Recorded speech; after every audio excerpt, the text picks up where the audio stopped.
of course, is in this quadrant right here. But here's the problem.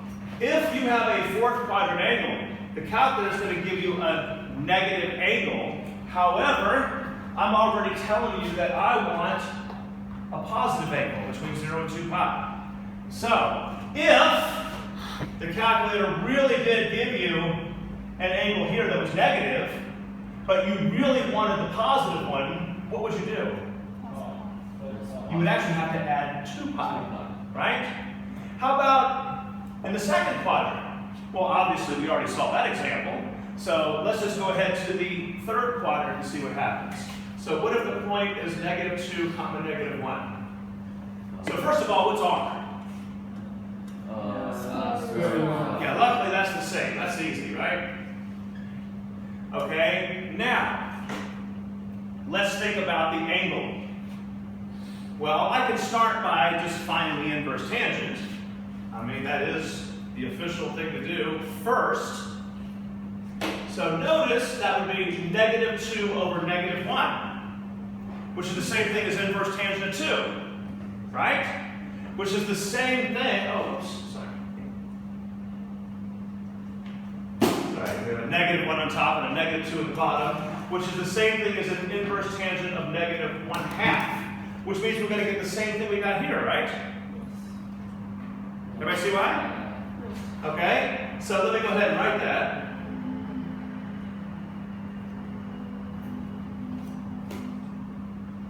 But is that the correct answer? No, as a matter of fact, let's look at a picture. -2, -1. The point is clearly right there in the third quadrant. So, when I use the calculator, it's giving me this point, right? But the point I want is here. What do I do?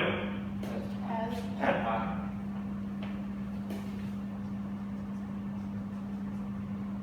So now we can say that theta is equal to that number plus pi.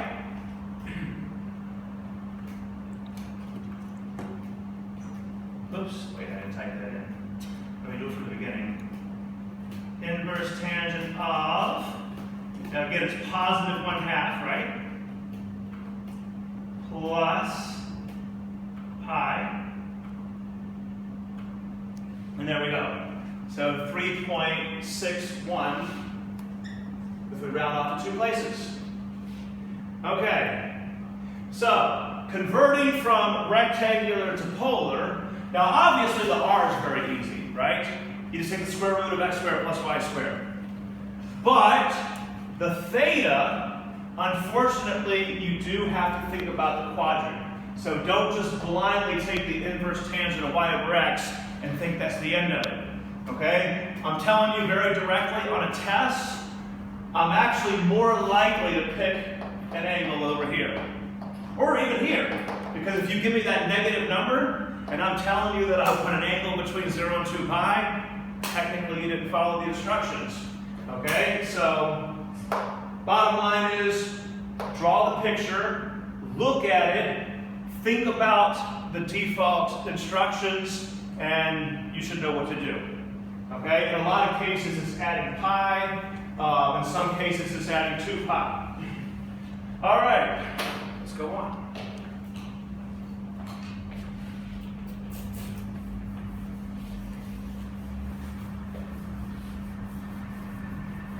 I know this might seem a little dry and boring, but I promise you the really good part is coming soon. When you get to the graphing of functions, you're going to see some really cool pictures. But that's coming really soon. Okay? So, let's think about polar equations. Now, a polar equation, here's an example that looks like this. Now, you've already seen equations in rectangular form many times. For example,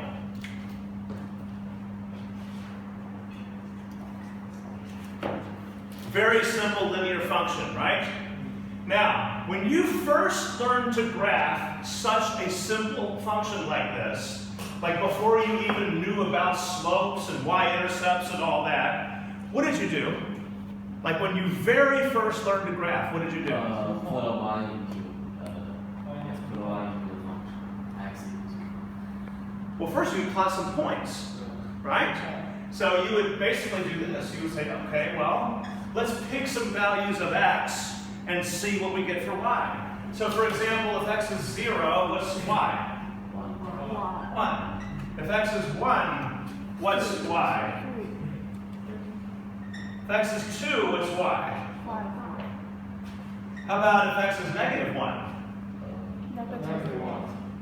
How about if x is -2? And then, of course, you would plot those points.